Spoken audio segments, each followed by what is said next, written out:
Krystal, what are you taking a look at? Well, guys, the Senate is working on legislation to prevent a future presidential election from being stolen. Democrats are wrapping up hearings into the last blundering attempt to steal a presidential election, and candidates fully bought into the deepest Stop the Steal conspiracies are romping in Republican primaries across the country.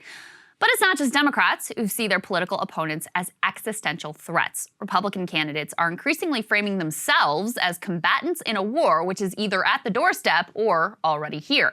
The Washington Post is reporting that Republican candidates are using the language of civil war in their ads and campaign messaging.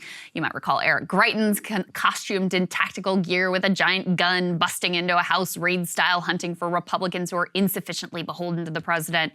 There's the Republican nominee for Attorney General in Maryland outright declaring that the country is, quote, at war, and the enemy has co-opted members and agencies and agents of our government.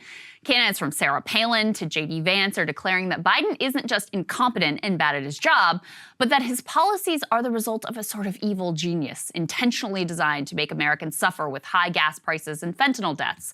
As the Post writes, quote, the argument is not just that Democrats disagree with conservatives, but that they despise them and hurt them on purpose.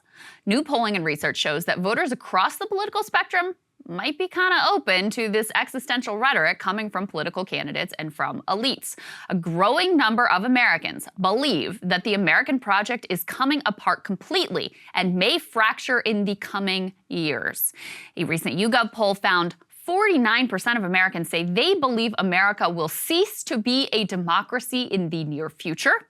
Only 25% thought that democracy would actually persist. Another 25% said that they were not sure. That means about 3/4 of the country at least has some real doubts about the future of our national experiment with democracy. This is across the partisan spectrum, by the way.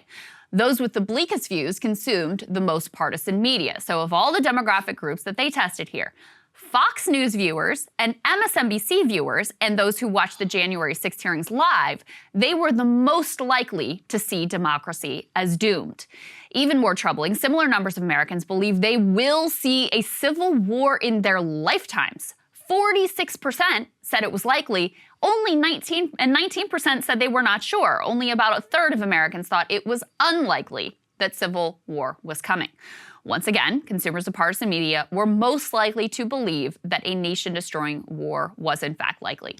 Now, this actually lines up with a groundbreaking new study that seeks to examine exactly these views. In the preprint of that research, fully half of respondents say they believe we will see a civil war in the next few years. 68% perceive a serious threat to our democracy. And as this existential sense of doom and conflict rises, willingness to resort to violence and to back strongman leaders also seems to have increased. 12% said they were willing to personally commit political violence. And perhaps most troubling of all, 40% said, quote, having a strong leader for America is more important than having a democracy. So you take all these numbers together, it's a pretty ugly portrait of how Americans are thinking and how they are feeling. About half the country thinks we are heading towards war and the end of democracy. Increasing numbers are actually okay with this violent authoritarian future. How in the world did we get here? Well, first of all, as I've laid out before, and we've talked about a lot on this show, our nation really is at a pivot point. Neoliberalism has run its course, and yet it seems to hold on for dear life. The unipolar moment is over, thrusting us into a new geopolitical realignment that is emerging in real time. Our American institutions have been rigged by the rich to be unresponsive to the public will, leading to a deep nihilism about change happening through official channels. The crisis moment, the dread, the high stakes, those are all as real as can be. Everyone feels certain the country in a decade is likely to look dramatically different than it does today. You are not wrong to believe that a battle is on to determine what shape the nation might take. Political and media elites, of course, they're seizing on that, and they're committed to defining that battle in terms of ordinary citizen versus ordinary citizen, instead of ordinary citizens versus the corrupt elites who got us here in the first place. Politicians, of course, they want to keep the blame for our precarity, brokenness, and decline squarely off of their shoulders. Their only move is to point fingers at their political opponents and the regular citizens who support their political opponents. The media, motivated by ratings and a desire to maintain good standing in the DC club, they're happy to feed that narrative of a nation at war with itself, helping to craft the dividing lines that their political allies want and find convenient. Now, the upshot of these dynamics is a surge in anti-populist, elitist, and authoritarian sentiment. If your fellow citizen is too scary, dumb, and brutal to be part of a democratic society, then you gotta create a bulwark against them, don't you? Consolidating power in the hands of trusted elites who can keep the barbarians from running amok, censoring or criminalizing their views, excising them from political life entirely.